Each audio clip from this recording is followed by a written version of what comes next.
So, for trying to overthrow our democracy, the head of the Oath Keepers, Elmer Stewart Rhodes, is going to prison for 18 years, but not if Donald Trump and Ron DeSantis can help it. Let's talk about that, because justice matters.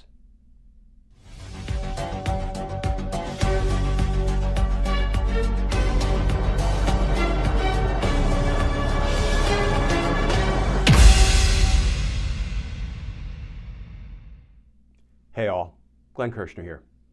So friends, let's combine three stories today.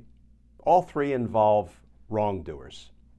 Wrongdoers that are connected by their disrespect of the American voters, connected by their disrespect for the rule of law, and connected by their disrespect for our democracy. Those three wrongdoers are: one, head of the Oath Keepers, Elmer Stewart Rhodes; two, the leader of the insurrection, Donald Trump; and three, aspiring dictator Ron DeSantis. Let's start with Elmer. This from CNN.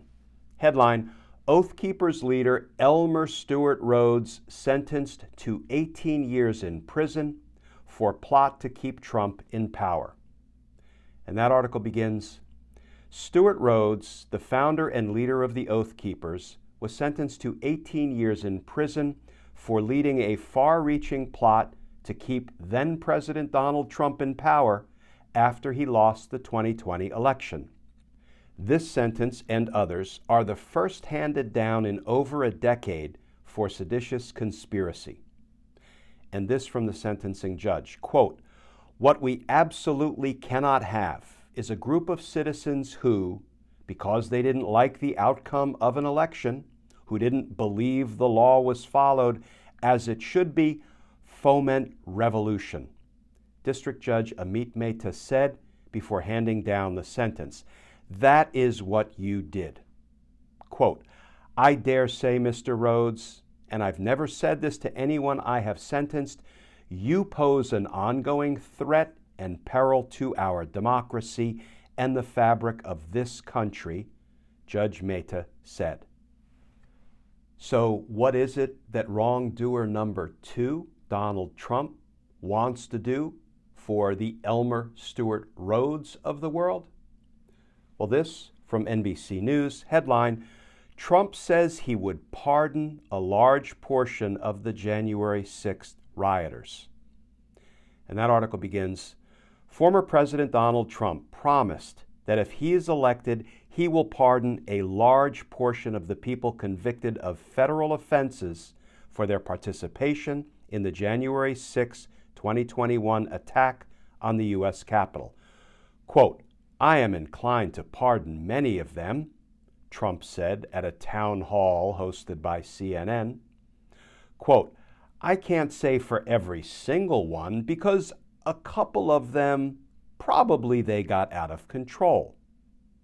He added that most likely he would pardon a large portion of them, and it'll be very early on in his presidency, Trump said. Donald Trump is determined to keep the insurrection going, to give aid and comfort to the insurrectionists. You know, it's like he is still telling the Proud Boys, just stand by, fellas, help is on the way. And what about wrongdoer number three, Ron DeSantis, the dictator's little sidekick, you know, the little bully who looks up to and wants to be just like the big bully? Well, Ron DeSantis is now saying, me too, I'll pardon the insurrectionists, just like Mr. Trump said he would. Here's the headline from the Washington Post. DeSantis says if elected president, he'd consider pardons for January 6th offenders. And here's Ron DeSantis in his own words. The DOJ and FBI have been weaponized. We see that. We see it in a variety of contexts. So what I'm going to do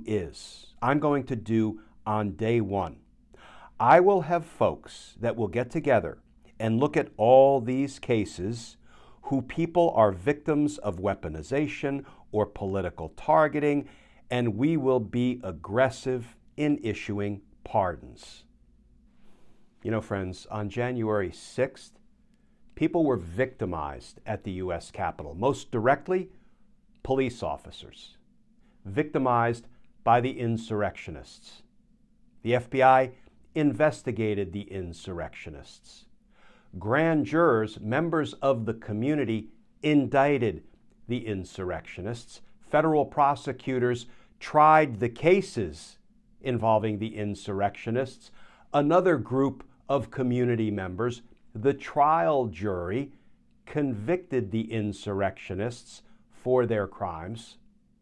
Judges sentenced the insurrectionists to prison, some of the judges commenting that these defendants pose a continued threat to our democracy. And now Donald Trump and Ron DeSantis want to just wipe all that away. Oh, and by the way, DeSantis, the aspiring dictator, says he may just go one step further and pardon the leader of the insurrection. Here's the headline from the Huffington Post: DeSantis won't rule out pardoning Trump. Friends, make no mistake about it. Donald Trump and Ron DeSantis are running on a platform of lawlessness. They're running on a platform of violence. They're running on a platform of sedition. Here's a prediction. 2024 will not end well for the Republican Party or for the Republican candidate for president. Why? Well, it may not matter to Donald Trump. It may not matter to Ron DeSantis, but to the overwhelming majority of the American people, justice matters. Friends, as always, please stay safe, please stay tuned, and I look forward to talking with you all again soon.